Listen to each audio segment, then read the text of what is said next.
الحمد لله والصلاة والسلام على رسول الله. اللهم لا علم لنا إلا ما علمتنا إنك أنت العليم الحكيم.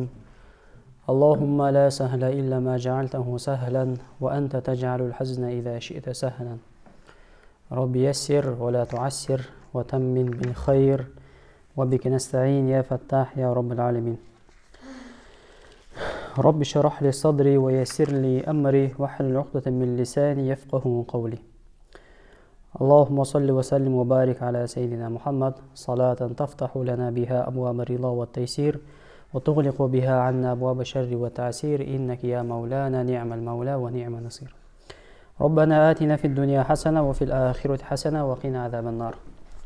Hurmatli ustazlar, biz murdağı sabaqda qaysi temani o'tganmiz?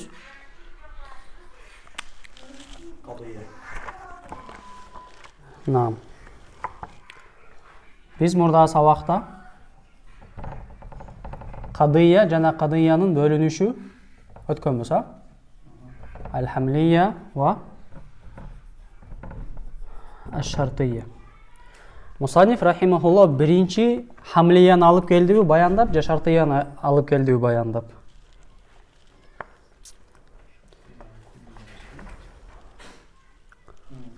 To'g'ri?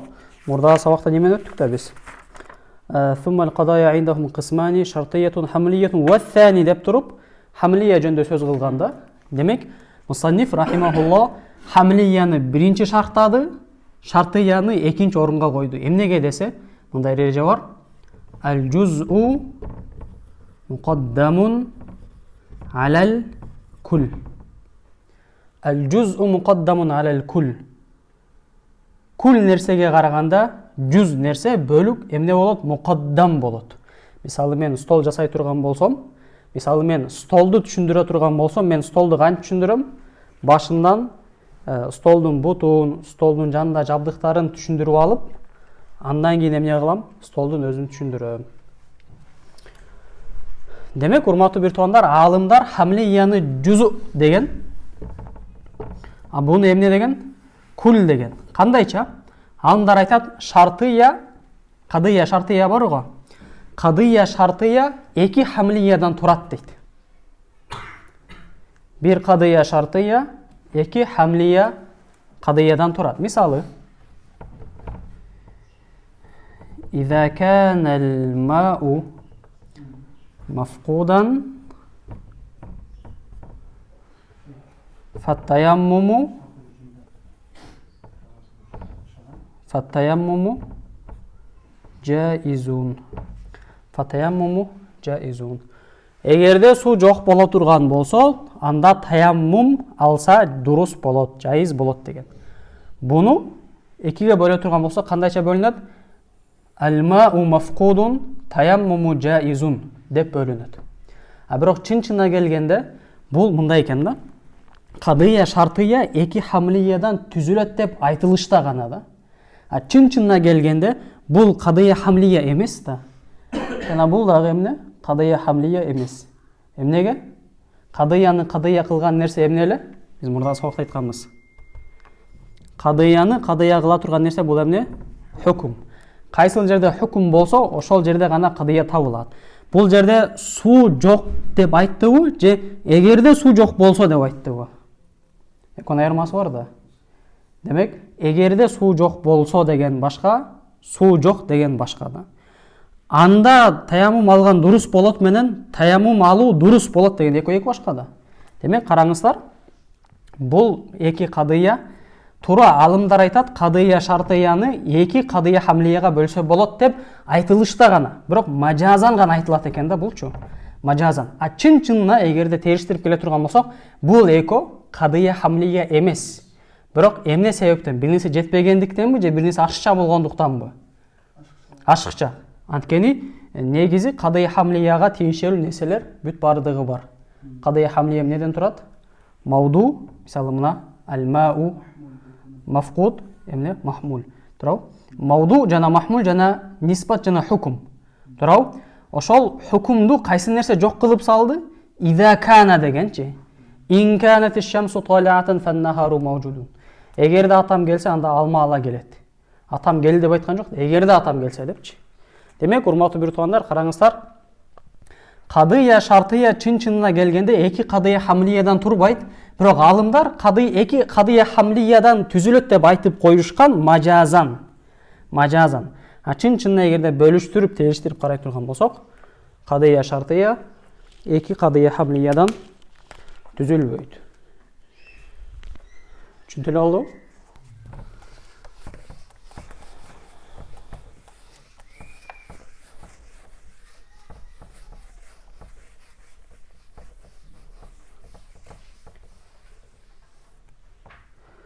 Куранда кайсы аяттарда кадыя шартыя бар? Көбү. Лау кана фихима алихатун иллаллаху лафасадата. Лафасадата. Эми, урматтуу бир туугандар, Мусаниф рахимахуллахнын бүгүнкү сабак эмне кадыя шартыяны шархтоо. Ал-кадыя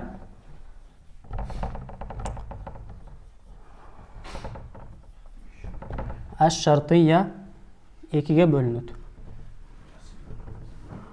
Al-muttасила жана al-munfasila. Наам. Muttасила деген иттисол деген сөздөн байланыш бар деген да. Туурабы? Кадыя шартыя muttасилада кандайдыр бир эмне байланыш болот да. Кайсы байланыш десе, мукаддам жана талинин ортосундагы эмне болот? Байланыш бар болот. Кадыя munfasил ошонун карама-каршысы. Инфисол деген баягы бөлүнүү деген да. Хаза яумул фасл дейт го. Хаза яумул фасл. Кыямат күнү жамандар жакшылардан эмне болот? Ажырайт. Мунфасилада ошол байланыш жок. Кайсы байланыш жок? Мунагу байланыш жок. Мукаддам жана талин ортосунда байланыш жок, балким экөөнүн ортосундагы мамиле ушундайча, эгерде бирөөсү болсо, экинчиси сөзсүз болбойт. Деген кеп да. Мисал катары айтат. Ал-ададу имма заужун ва имма фардун. Мунуну эмне дейт? Мукаддам деп коет. Мунуну эмне дейт? Тали деп коет. Тамам. Эми караңыздар.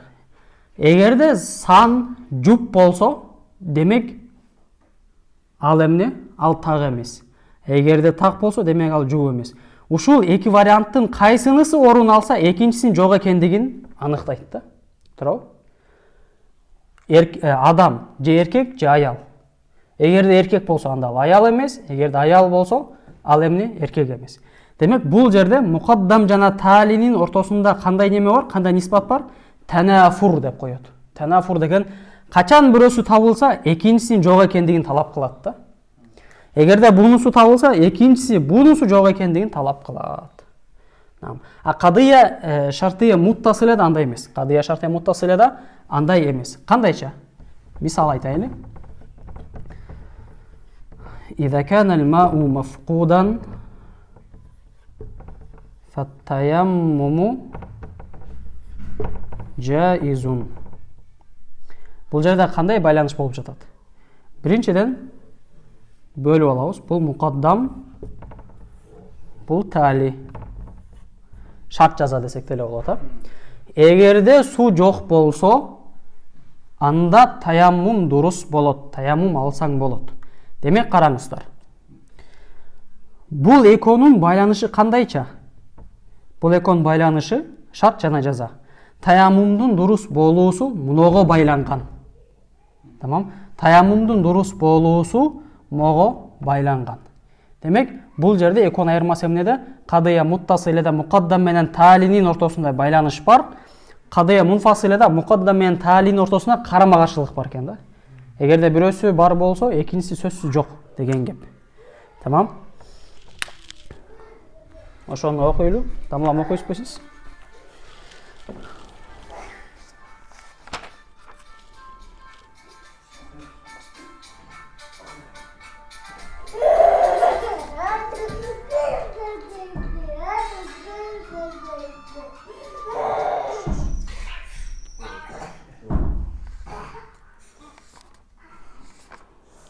No.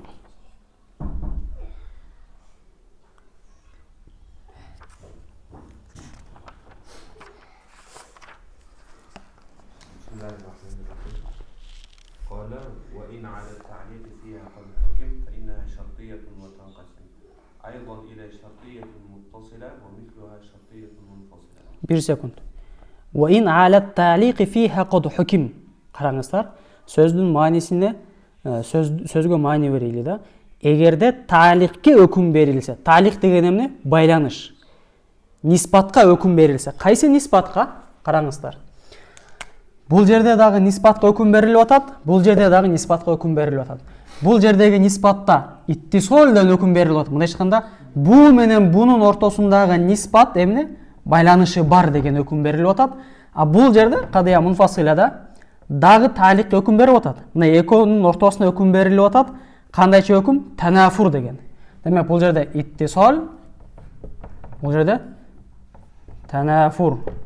Бұл жерде бири-бирин талап қылса, бұл жерде бири-бирин эмне кылат? Жоққа чыгарат. Эгерде ошондой ортодогу ниспатка талиқи өкүм бериле турган болсо, анда ал кадыя шартия деп аталат. Жана ал экиге бөлүнөт. Шартия муттасила жана шартия мунфасила. Наам.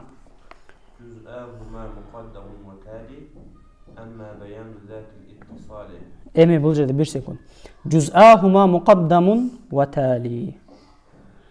Qadiyya şartiyanın iki bölügü var go. Ошолор muqaddam жана tali деп аталат экен.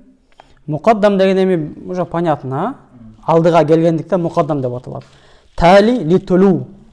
Тилават деген ошол сөзүндө бири-бирин ээрчитесиң го тилаваттачы. Тамганын аркасын тамгага, аяттын аркасын аятка ээрчитесиң. Бул нерсе дагы tali ээрчүүчү деп аталды, анткени ал muqaddamды ээрчип келет да. Эми караңыздар. Bir маселе.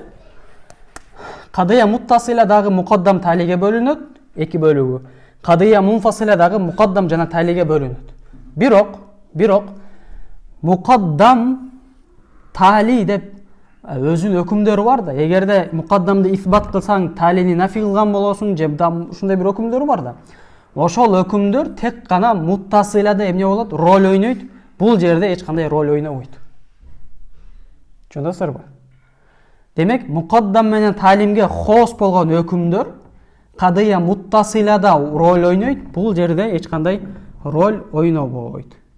Чондасызбы? Роль ойнобойт. А кайсы өкүмдөр дей турган болсоңуздар, аны кийинки сабактарда өтөбүз. Наам.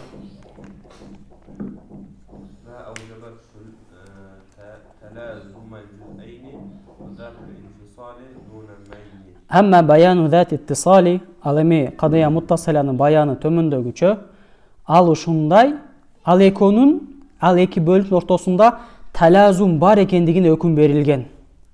Muqaddam менен талинин ортосунда эмне бар? Байланыш бар деп өкүм берилген. Wa zatul infisali duna mayni. Ал эми кадыя мунфасилада андай эмес. Балки эмне бар? Ма аужабат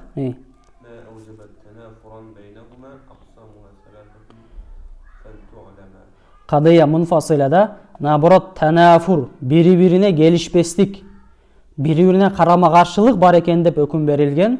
Жана кадыя шартия мунфасила канча бөлүнөт экен? Дагы 3кө бөлүнөт экен. Наам.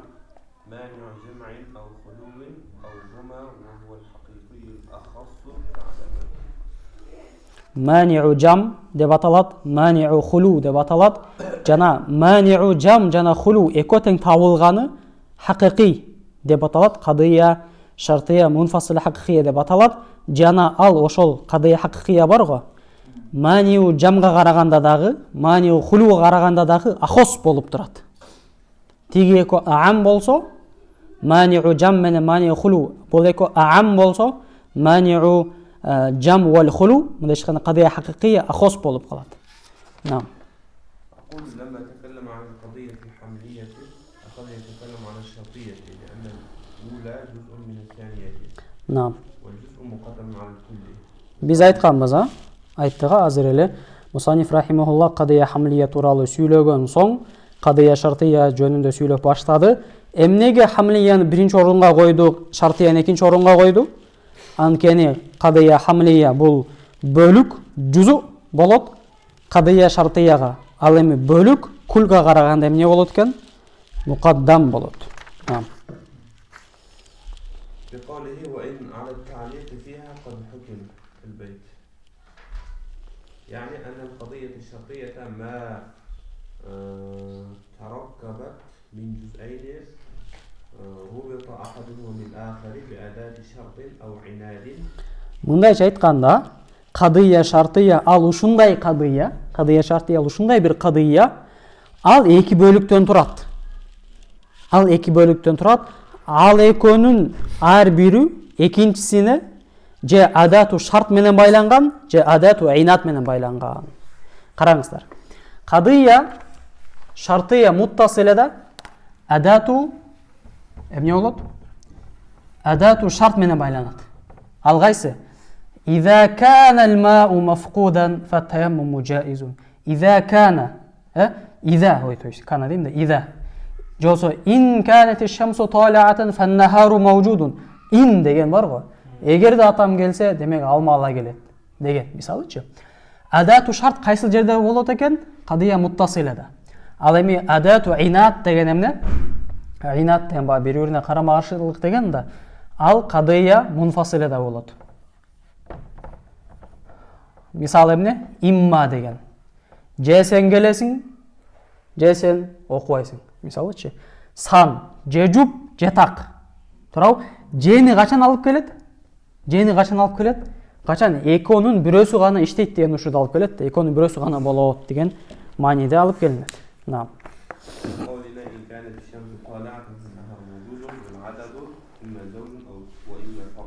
Наам.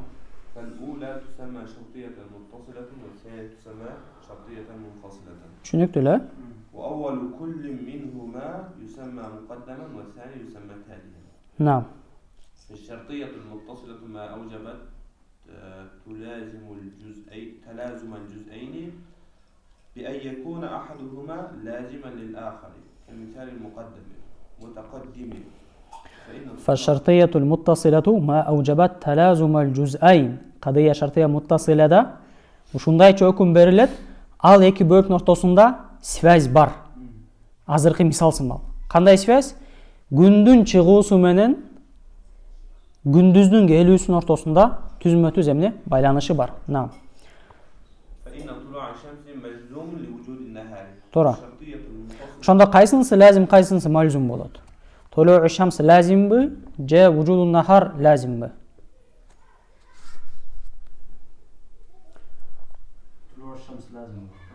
Толуу шамс лазимби же мальзумбу? Күн чыккан себептен күн чыккан вужудун нахар чыкканда лазим да. Лазим ооба. Мальзум. Туурабы? Мындай да. Күндүз күн чыккан себептен болобу? Же күндүз себептен күн чыгабы деген кеп да. Күндүз болгондуктан күн чыгабы? Же күн чыккандыктан күндүз болобу? Күн чыккандыктан.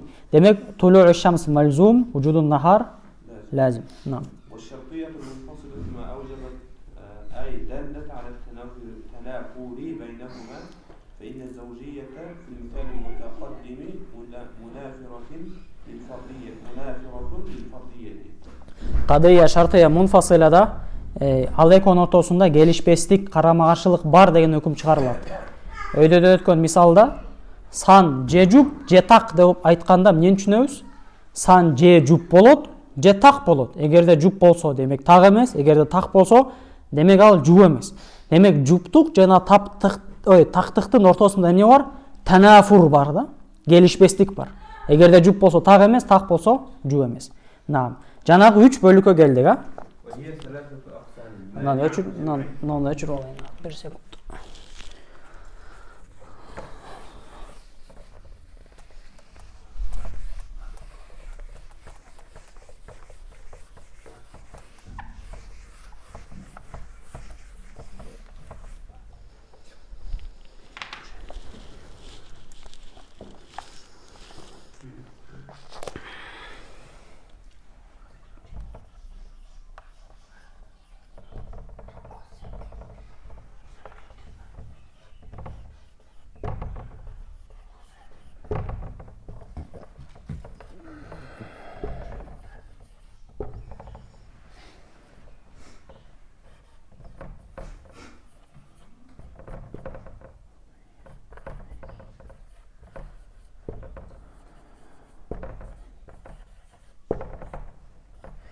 Кеттик. مانع الجمع وهي ما دلت على عدم صحة الاجتماع بين المقدم Мону неме башында мындай эле түшүндүрүп берет окшойм, окуганга чейин. Мындай экен да, урматтуу бирсоңдар. Мани деген тыйылган деген. Мани деген тыйылган деген. Маниу жам деген чогуу болуусу тыйылган деген. Мындайча айтканда, бул жерде ушундай мукаддам менен тали келет. Мукаддам менен тали эко бир болуусу тыйылган да. Мисалы, кандай мисал берет? Хаза имма шажар ва имма хаджар. Бул же таш, же дарак. Мен алыстан бир нерсе көрдүм да, көзүмө бир караңгы бир нерсе көрүндү. Жайлоодо ошондой болот го. Кичинекей нерсе деп ойлойсуң, жанына барсаң жаман чоң чыгат го. Сен айттың да, бул же таш, же дарак дедің да. Эми караңыздар. Таш менен дарак эко бир боло алабы же бир боло албайбы? Бир боло албайт, а? Же бир боло алабы? Бир боло албайт. Мындайча айтканда, туура бир нерсени, мисалы, мыногу стол эле бир кездери дарак эле, бирок дарак кезинде бул стол эмес эле да. Туурабы? Дарак кезинде ал дарак эле, стол кезинде ал стол эле. Ошол сыңар эле, дарак кезинде дарак эле болот, таш кезинде таш кезинде таш эле болот экен да. Муну экөөнүн ортосунда эмне бар? Маниату жам бар. Маниату хулу деген эмне? Маниату хулу деген экөө тең болушу мүмкүн. Экөө тең болушу мүмкүн, бирок сөзсүз түрдө бирөөсү болот деген да. Мындайча айтканда, экөө тең болбой калуусу тыйылат. Маниу хулу деген, хулу анхума деген. Экөө тең болбой калуусу тыйылат. Мисалы, кандай мисал берет? Зайдун имма фил бахр ва имма ан ла яграк. Имма фил бахр ва имма ан ла ягракка да түшпөй турган үчүнчү вариант барбы же жокпу? Зайд же кемеде, же суу немеде, же сууда, же чөкпөй жатат. Үчүнчү вариант барбы? Же болбосо мындай бир мисалда. Ат-таир имма фил хава ва имма ан ла ятир. Чынчык же абада, же учпай жатат. Же абада, же эмне? Же учпай жатат. Буну азыр канча ойлонсок да үчүнчү вариант чыкпайт да. Зайтты азыр үйдө десең дагы ла ягракка түшөт. Машинеде десең да ла ягракка түшөт. Кемеде чөкпөй жатат десең фил бахри жана ла ягракка түшөт. Эгерде сууда чөгүп атат десек, анда эмне болот? Фил бахрга түшөт. А эгерде мындай десекчи, Зайд кумга чөгүп атат десек, кайсынысы түшөт ошондо? Зайд кумга чөгүп атат десек. Кумга деле неме болсо кирип кетесиң да. Туурабы? Мындай экен да, урматтуу бирсоң. Гарк деген сууга чөгүүгө гана айтылат экен да. Сууга чөгүүгө айтылат экен. Туура бир адам кумга чөгүп атса, аны кыргыз тилинде чөгүп атат деп коет, бирок араб тилинде ал по-любому ла яграк боло берет экен да. Анткени гарк деген эмне экен? Тек гана сууга чөгүүнү айтат экен. Демек караңыздар, бул жерде маниу хулуда, маниу жам табылып калышы мүмкүн эмеспи? Маниу хулу мисалында маниу жам табылып калышы мүмкүн эмеспи? Мүмкүн экен. Мисалы мына жерде табылып атат. Зайд имма фил бахр ва имма ан ла яграк. Элестетейли, Зайд кемеде. Демек ал эмнеде экен? Бахарда турат да. Жана ла яграк. Экөө тең эмне болду? Экөө тең табылды. Мындайча айтканда, жам кылды да. Бирок эч качан хулу болбойт. Жам боло бериши мүмкүн, бирок эч качан хулу болбойт. Ошондой эле муногу мисалда деле бул жерде маниу жам экөө бир болбойт, бирок экөө тең болбой да калышы мүмкүн да. Кандайча? Мисалы мен айттым, бул же таш, же дарак дедим. Чын-чында бул эмне болуп калды?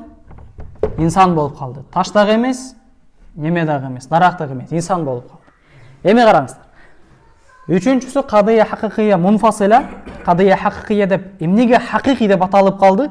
Анткени кадыя мунфасилага эң татыктуу ушул экен да, ушул кадыя экен. Ошондуктан ахак болгондуктан, татыктуураак болгондуктан татыктуу деп хакыйкый деп аталган экен. Эмнеге? Анткени бул жерде биз азыр өзүбүзчө өтпөдүкпү? Бул жерде бул кадыя хакыйкыяда экөө тең бар экен. Бунда маниу жам дагы бар, ошол эле учурда маниу хулу да сөзсүз бар. Эми бул тууралуу бир факт. Бул ар дайым эмне болот? Ахос болот. Булар буга караганда аам болот, бул дагы буга караганда, мунага караганда аам болот. Эмнеге? Дайым, ар дайым ахос аамды көрөбүз го, бир нерсе көңүл бурабыз да. Ахосто сөзсүз кайт зайт бар да, кайт зайт. Ашыкча бир эмне бар, ашыкча бир кайт бар да. Кандайча? Мунага салыштырып көрөйлү. Бул жерде маниу хулу, бул жерде маниу хулу жана жам да. Демек, жам деген жер ашыкча койт болду да. Түшүндүңүздөрбү? Буга салыштырып көрөйлү. Бул жерде маниу жам. Бул жерде да маниу жам, бирок маниу хулу деген да жери бар да. Ашыкча бир койт бар да. Тамам? Ошондуктан мындай сөз бар усул илиминде касратул куют эрежеде туқаллил ма садақат. Ма садақ яғни афрат. Кайттардын көп болуусу афраттардын аз болуусун талап кылат. Мисалы бир үйлөнөм деп атат да. Любой үйлөнөм деген адамга көбүрөөк кыз чыгабы? Же мага сөзсүз кыргыз болуш керек, оштон болуш керек, дин илимин алыш керек, жолук кийген болуш керек, ана мындай болуш керек деп кайттарды көбөйтүп берген адамдарга неме көбүрөөк болобу, афраттар көбүрөөк болобу. Ар бир койт кошкон сайын эмне? Сен тандай турган жубай азая берет да. Түшүндүңүздөрбү? Демек, урматтуу бир туугандар, кадыя хакыйкыя эмнеге хакыйкый деп аталды? Анткени кадыя мунфасилага эң жакыныраак ушул экен, биринчиден. Экинчиден бул ахос экен. Эмнеге дегенде, анткени бул жерде сөзсүз бир ашыкча шарт бар экен да. Буга салыштырсаң, маниу хулуга салыштырсаң, маниу жам бар, маниу жамга салыштырсаң, маниу хулу бар. Андай бир немеси бар эле. Бул жерде урматтуу бир туугандар, акыркы факт, кадыя хакыйкыя ар дайым танакуздун негизинде курулат. Танакуд. Эки мутанакидон. Эки танакуз бар жерде эмне болот? Кадыя хакыйкыя курулат. Буну мисалы кандай? Ал-адад имма зауч ва имма фарт. Зауч менен фарттын ортосунда эмне бар? Танакуз бар да. Танакуз менен тадоддуттун айырмасын билебиз, а? Танакуз менен тадоддуттун айырмасын өттүк беле? Өткөнбүз, а, бул тере. Мисалы, таш менен дарактын ортосунда эмне бар? Танакудбу же тадоддутпу?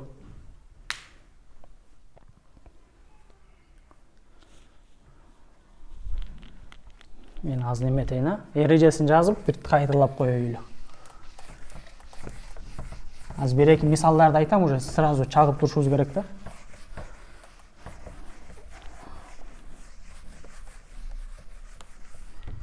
Танакуд башка, тадоддут башка. Ат-танакуд бул эмне?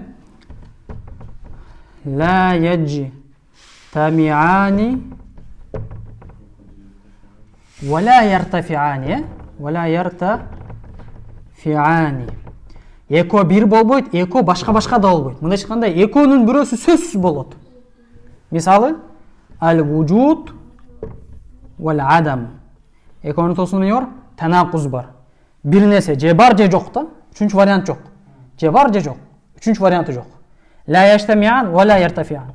Ал эми тадоддут, ат-тадоддут бул кандай? Ла яжтамиан ва кад яртафиан.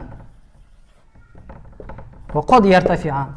Ал эко ушундай, ал эко бир болбойт, жана ал эко бир болбойт, бирок экөө тең болбой да калышы мүмкүн деген кеп да. Мисалы, кыргыз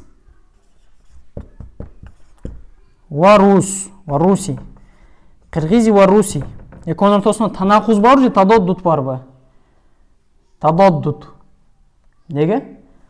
Эгерде кыргыз болсо, анда орус эмес, эгерде орус болсо, ал кыргыз эмес. Демек, ла яштамиан.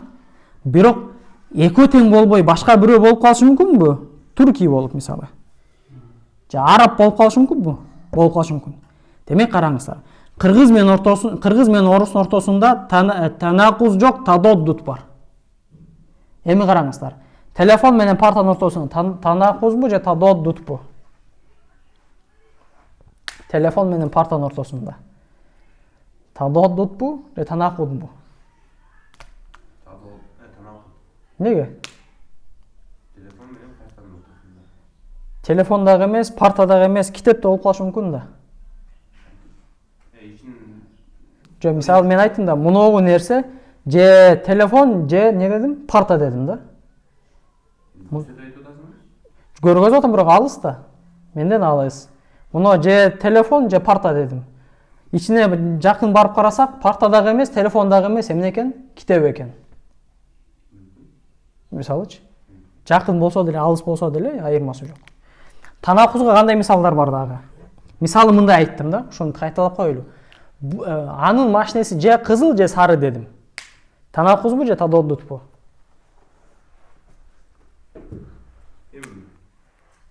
Ниетке жарашат. Тагдана көрүп турган болсо мисалы. Жо, тагдана көрсөңүз делечи, ал немеси айырмасы болбойт да. Тадоддут. Жашыл болуп калышы мүмкүн.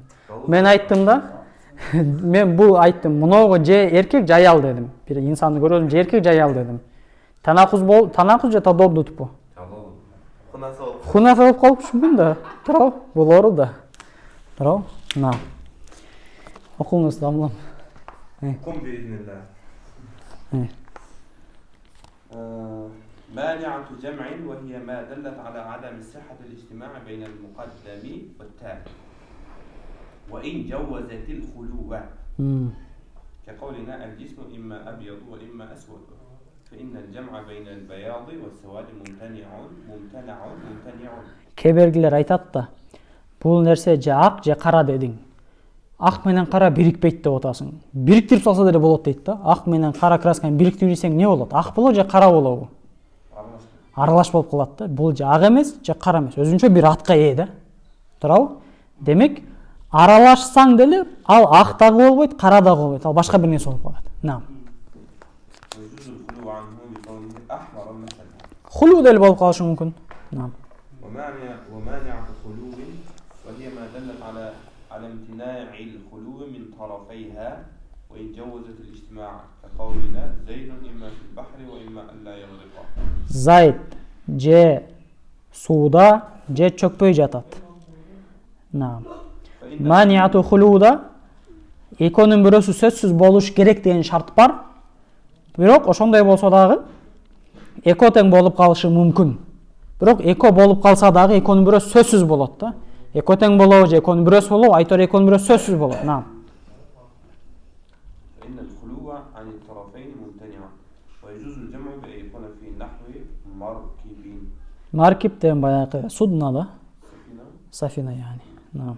ومانعة جمع وخلو وهي ما دلت على امتناع الجمع والخلو كقولنا العدد إما زوج أو فرد فالزوجية والفردية لا يجتمعان ولا يخلو العدد عنهما. ولا يخلو العدد عنهما. Караңыздар, эч бир сан ушул нерседен бош болбойт дейт.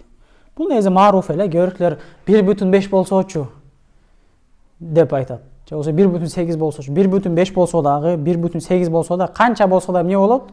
Сөзсүз же зауч, же фард. 0 болсочу дейт. 0 санбы же сан эмеспи?